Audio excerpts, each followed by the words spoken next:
E aí, jovens vencedores, tranquilos? Bora pro segundo capítulo, mais um vídeo em cima de Êxodo. E dessa vez, no capítulo 2, os versículos 1 e 2 dizem assim: Um homem da casa de Levi casou com uma mulher da mesma tribo. A mulher ficou grávida e deu à luz um filho. Vendo que o menino era bonito, o escondeu durante 3 meses. Bom, lembrando da história anterior que a gente falou, sobre a perseguição que o faraó fez aos filhos de Israel, e começou a matar os meninos afogando no Nilo, e todo mundo, todos os egípcios que encontrassem meninos hebreus tinham que fazer com que esse menino fosse morto.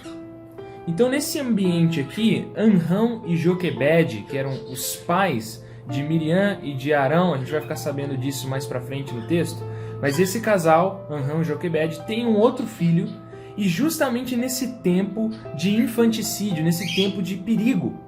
E pela fé, eles então lançam esse filho no rio, não para afogá-lo, mas com uma perspectiva de salvá-lo.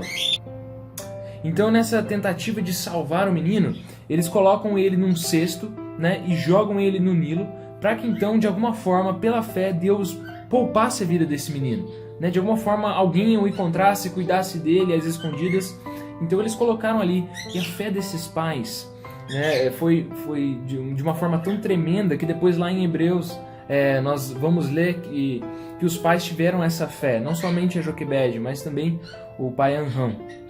E Deus então intervém na história de uma maneira espetacular, fantástica. Nós já vimos como que toda a Bíblia ela relata o seu personagem principal, em todas as entrelinhas, mesmo não mencionando. Mas o personagem principal da Bíblia é Deus. E Deus intervém de forma miraculosa. Em primeiro lugar, porque o ambiente de morte, o local onde os meninos morriam, ou seja, o Nilo, o rio, foi um canal, ao invés de morte, é um canal de bênção, um canal de salvação. O menino foi poupado naquele mesmo rio de sangue, que os meninos haviam morrido. E aquela que tinha um poder para matar, ela foi a que salvou. Ou seja, a filha do faraó entra em cena quando estava se lavando ali, ela que teria o direito e na verdade a obrigação de matar um menino hebreu, ela se compadece dele, com um instinto materno, e acaba pegando aquele menino para salvá-lo. E a coisa mais frágil que poderia haver naquele momento seria a que derrotaria as coisas mais poderosas e as coisas mais fortes. Ou seja, um pequeno bebê, um singelo bebê, frágil bebê, que estaria ali para ser morto. Ele então, dele viria a salvação de Israel. Deus usa as coisas fracas para enganar as coisas fortes e para derrotá-las. Olha o que está escrito lá em 1 Coríntios 1, de 25 a 29, Paulo falando aos Coríntios, muito tempo depois. Porque a loucura de Deus é mais sábia do que a sabedoria humana, e a fraqueza de Deus é mais forte do que a força humana. Irmãos, considerem a vocação de vocês. Não foram chamados muitos sábios segundo a carne, nem muitos poderosos, nem muitos nobres de conhecimento. Pelo contrário, Deus escolheu as coisas loucas do mundo para envergonhar os sábios, e escolheu as coisas fracas do mundo para envergonhar as fortes. Deus escolheu as coisas humildes do mundo e as desprezadas, e aquelas que não são, para reduzir a nada as que são, a fim de que ninguém se glorie na presença de Deus. Em muitos momentos, quando Deus levanta um líder, ele levanta um líder de uma forma muito frágil. Como disse Warren Wiersbe, um teólogo, disse que as lágrimas de um bebê foram as primeiras armas de Deus na guerra contra o Egito. Deus usa as coisas frágeis desse mundo para destruir as fortes. Então, se você entende que Deus te chamou, ou que Deus me chamou, Ele nos chamou porque nós somos fracos mesmo. E quando nós entendemos que somos frágeis, que somos fracos, é aí então que o poder de Deus se aperfeiçoa na nossa fraqueza.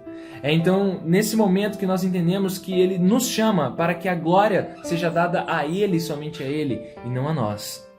Então Deus chama Moisés, chama esse bebê.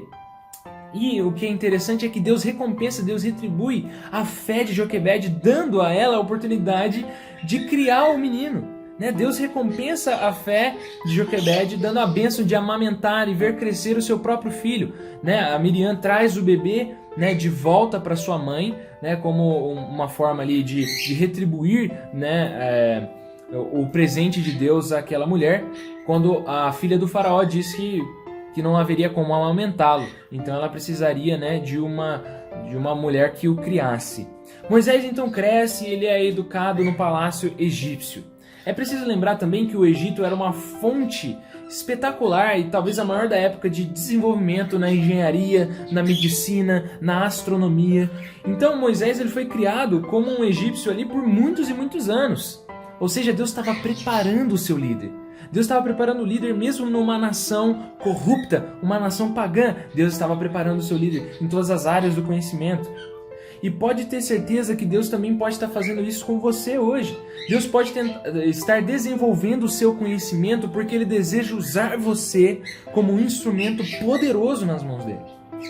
Depois dos versículos 11 e 12, diz que Moisés encontra um jovem hebreu, ou um hebreu ali que estava sendo espancado por um egípcio. E ele se compadecendo dele, né, ele por legítima defesa, defendendo ali o seu compatriota, ele mata o egípcio ali, né, como uma legítima defesa, mas o que não tira dele, né, a responsabilidade pela morte do inimigo. Então dava para ver desde aquele momento que Moisés era um cara assim, que tinha um senso de justiça social, mas que ao mesmo tempo tinha um sangue quente. Era um homem compassivo, mas era um homem que, né, gostava de uma briga. E quando nós vemos isso, o faraó fica sabendo desse ocorrido e o faraó agora começa a persegui-lo para matá-lo. E Moisés, sabendo disso, foge para Midian, como diz o texto, onde ele se casa com Zípora e tem um filho, né, Gerson. E lá ele vive como um pastor de ovelhas por mais de 40 anos. Lá ele fica vivendo lá meio que solitário, sozinho. E Deus começa então a ensinar Moisés de que ele não libertaria o seu povo pelas mãos de Moisés, mas libertaria o povo pelas mãos dele mesmo. Deus libertaria o seu povo pelo seu poder. E isso enfatiza novamente a questão dele chamar os fracos, porque é somente pela força de Deus que Deus cumpre o seu propósito. Ele faz então Moisés cuidar de ovelhas, faz Moisés ali ficar sozinho, solitário. Então Moisés vai sendo moldado e ele começa a aprender a cuidar do rebanho que ele mais tarde cuidaria. Ele cuidaria não de um rebanho de ovelhas, de animais, mas de um rebanho de pessoas, um rebanho dos israelitas. Ou seja, Deus pode demorar, mas Ele nunca descumpre o que prometeu. Deus pode estar demorando na sua vida, mas na realidade o que Ele está fazendo é moldando você, é preparando você para que você exerça aquilo pelo qual Ele te chamou para fazer. Jesus, quando nós lembramos dele no Novo Testamento, ele demorou 30 anos para começar a exercer o seu ministério. Aqui Moisés demora 40 anos. Nós precisamos entender que Deus ele sempre tem um momento de nos preparar. E Deus então prepara aquele servo dele para que então Moisés, quando estivesse pronto, fosse chamado então por Deus para começar a sua missão. E dos versículos 23 ao 25 desse mesmo capítulo diz: Decorridos muitos dias, o rei do Egito morreu. Os filhos de Israel gemiam por causa da sua escravidão. Eles clamaram e o seu clamor chegou até Deus. Deus ouviu o gemido deles e lembrou-se da sua aliança com Abraão, com Isaque e com Jacó. E Deus viu os filhos de Israel e atentou para a situação deles. Moisés estava pronto. Deus então vê o clamor do seu povo. E agora no capítulo 3, Deus vai chamar Moisés para a sua missão. Então, que essa mensagem possa tocar no seu coração. Deus pode talvez estar demorando, mas Deus nunca descumpre o que promete. Ele nos chama e agora ele vai chamar Moisés. Nós veremos no próximo episódio. Que Deus te abençoe e falou!